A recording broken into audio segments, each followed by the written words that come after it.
Yeah, I thought it was a well-played college basketball game. We played a really good team that showed a lot of poise down the stretch. I'm proud of our team for sticking together. I think we just got to get a little better in a couple key situations, and got to figure out how to finish these games. That was a tough finish, but I think if we can take these kind of steps like we did from Thursday to Saturday, and keep carrying that forward, we can do some things this year.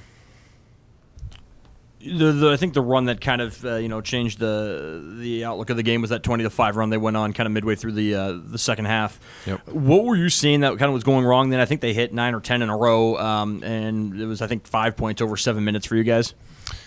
I thought there was some spacing issues for us offensively during that run, where a couple turnovers probably later in the run where we started forcing some things, and then defensively, we got to execute our coverages. I think there was a few things where we were a little bit not on the same page, and it just felt like we were trying this for 2 possessions, trying that for 2 possessions, and nothing was really sticking.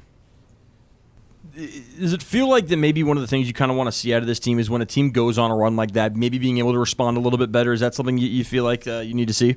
Absolutely, and that's something we talked a lot about after the Santa Clara game. There's 3 runs that I want to say it was 16-2, 17-2, and 10-0. So that was for Santa Clara, and we got to show more poise and figure out how to break those with momentum plays. I think we did a better job of that today. Obviously, there was a big run in that second half. I don't think we cracked as much during that stretch. I think we just didn't execute. Are there ways, like in the middle of a season like this, to kind of build that mental fortitude, or I guess how do you kind of address that in the middle of the season like this? I think you got to watch the film. You got to do the work. You got to put the time in. You got to practice. There's no secrets to it. Like you see St. Mary's. They're one of the most disciplined and toughest teams in the country. And I don't know those guys that well, but I've known some guys that have played there, and I had a transfer early in my career who played there, and just hearing about their preseason stuff where they build mental toughness it's pretty clear, and the way they coach and the way they do things is it's built towards that. And I thought that's where they won the game, was kind of just some mental fortitude down the stretch, and we can do that midseason. I think looking in the mirror and watching film is the key. St. Mary's had a basket late in the game. I think it was from Saxon, where you guys give up a switch, and that puts Nate on Saxon. That ends up being a layup. I think you guys kind of went away from that, like kind of switching defense later on in the game. But on that particular play, like, was that what you guys had in mind in terms of switching, or kind of how did that all happen? We had mixed a few things up down the stretch. I think that was part of the issue during that 20-5 run, is that we kept on trying a few different things, and that at that point we had switched him, and we got to have backside help. We weren't going to keep Saxon off the boards or any of these guys. They're the top 5 offensive rebounding team in the country. We weren't going to do it alone, and so it's a mismatch down there. But the game plan, we're supposed to have someone double team that, and we just didn't get to it. First half, it just has 3 3-point attempts. Obviously, second half has 11. But what were you seeing, and what was really working in that first half that allowed you to kind of do more of an inside game? Our pace was the key. I thought Nate and Lawan, in particular, did a great job of pushing the ball up the floor. Everyone else was doing a good job getting us into first actions, whether it was step-ups or ball screens or away screens. And when we play like that, we're really hard to guard. Our guys are starting to figure out the reads, and it looked good. It was fun. I mean, the crowd was going. Our guys were playing together. We built up a little bit of a lead, but we got to figure out how to sustain that a little bit better. In the second half, was it a defensive adjustment on St. Mary's part that kind of limited that aspect of your game? Yeah, I think you look at both halves. We shot it well above. It must have been definitely above 60%. Might have been 70% in the first half, and probably around 60-something% in the second half from 2. Like, we'll take those numbers. And I just think kind of the turnovers during that little stretch hurt us, but we just got to continue to flow. I don't know if it was fatigue or what it was, but we'll watch the film and get better from it. Coach, it felt like today you guys did a good job minimizing the mistakes, like limiting turnovers, limiting fouls, and 100% from the free throw line. Do you feel like there's some positive to take away from that? Yeah, there's always positives. I mean, we don't talk about – there's no room for moral victories by any means, but, like, I do feel like we were more together tonight. I feel like we were trying to do the right thing. We weren't breaking off from the game plan nearly as much. And I think our guys had a more together mindset, and that kind of kept us where you need to be. Like, you're not going to go beat a top 25 team without having a very solid together mindset, and we're right there down the stretch. We just got to figure out the ending. And Coach, how big was Ethan there down the stretch, hitting those three-pointers to keep you guys in the game? Big shots. He's a great player. When you talk about poise, the thing that we're looking for the last couple of games, like, he's the leader in that. Like, we don't really have captains, but we got seniors, and Ethan and Dane have done a good job of being big voices for our team, and I thought Ethan stepped up with just some big plays down the stretch. Dave, there was that one inbounds play out of a timeout where Marshallonis got open for that three, and Dane was on him, and then he switched down low. Was there a miscommunication there, or what kind of happened on that play? Yeah, I mean, we're supposed to switch that. I'm pretty sure we were supposed to switch that. That was we had switched up some coverages, but I think just the lack of talk and I can't remember what had just happened. I'm sure there's. Most of the time we make mistakes is because we're thinking about the previous play or we're not staying in the moment, and so we got to look at that and that was a big shot, and we can't have those breakdowns against a good team like this. And then you guys lose by 28 to Santa Clara. You come back tonight, you have a top 25 team probably on the ropes. I guess just what kind of did your guys take over the last 2 days to get them ready for this game, and what can you take from a performance like tonight moving forward, especially when you're going to see these guys again? The big message versus Santa Clara was like, yeah, they're playing really good basketball. They hit a bunch of threes. They're a great team and all that. But, like, we shot ourselves in the foot. You look at those 3 runs, it was very fixable stuff that we broke off from what we do and broke off from playing together. And so I think just having a real film session, some good talks of just saying, hey, like, we can beat anybody if we just stick together. And if we're going to go down, let's go down together and doing what we do. And I felt like we did that a little bit more tonight, and we got to keep taking steps. And it's a heck of a league. Like, to go down to play Santa Clara, and then 2 days later, travel back up here to play St. Mary's. It's what it's all about. Where does that mentality that this team embodies comes from, where you guys have really taken it in the chops in the last few weeks with a couple of real gut punches, but each time you seem to come back, you play well, you don't collapse on each other, and where does that come from?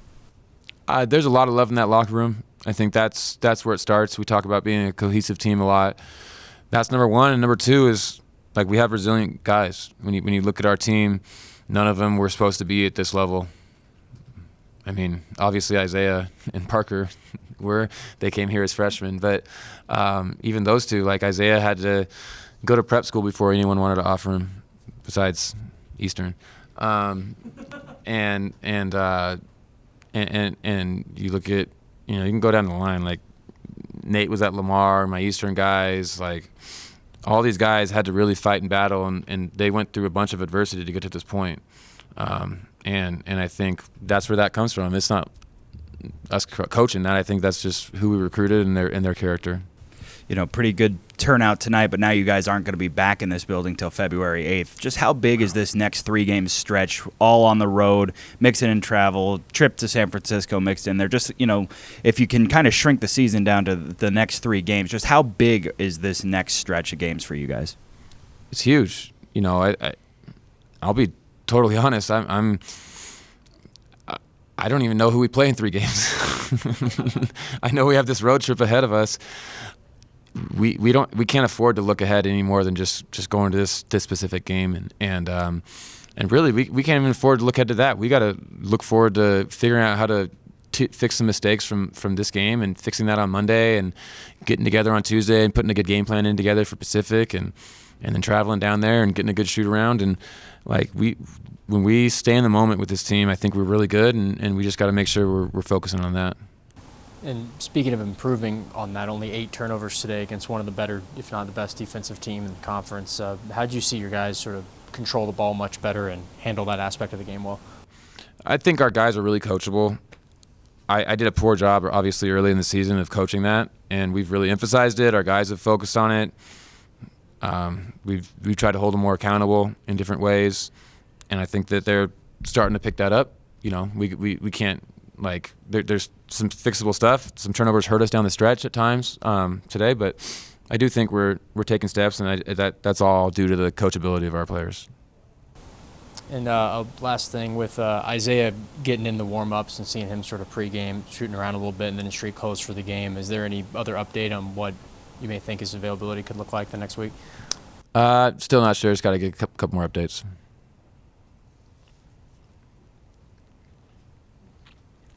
Oh, when you talk about teams being much better when they stay in the moment, do you find that that's the same for you and your coaching staff? And kind of how do you manage to stay in the moment yourself?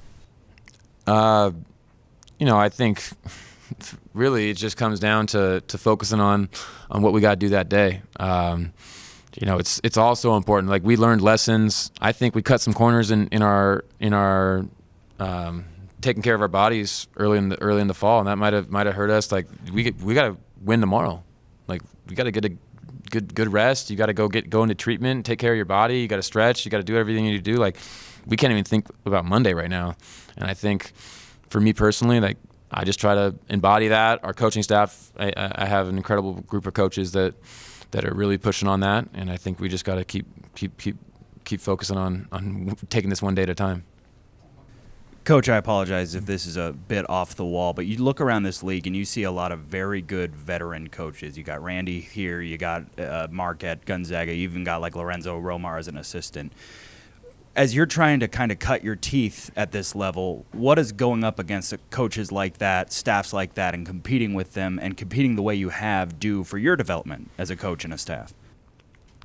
It's funny. I was thinking a lot about that last night. Like, these are kind of guys I've looked up to as a coach. Like, a couple of years ago, I watched every possession defensively. Every turnover St. Mary's forced the whole season, and like they did an incredible job. They were doing it with lesser athletes for the level they were playing, and I was like trying to see what we could take from that. Like, obviously, there's a ton of offensive philosophy that kind of comes from what Gonzaga does with their flow and the way they play, and like, so it's kind of crazy to think that we're going up against these coaches, and I just got to get better. Like, when you're going up against Herb Sendek and Mark Few and Randy Bennett, our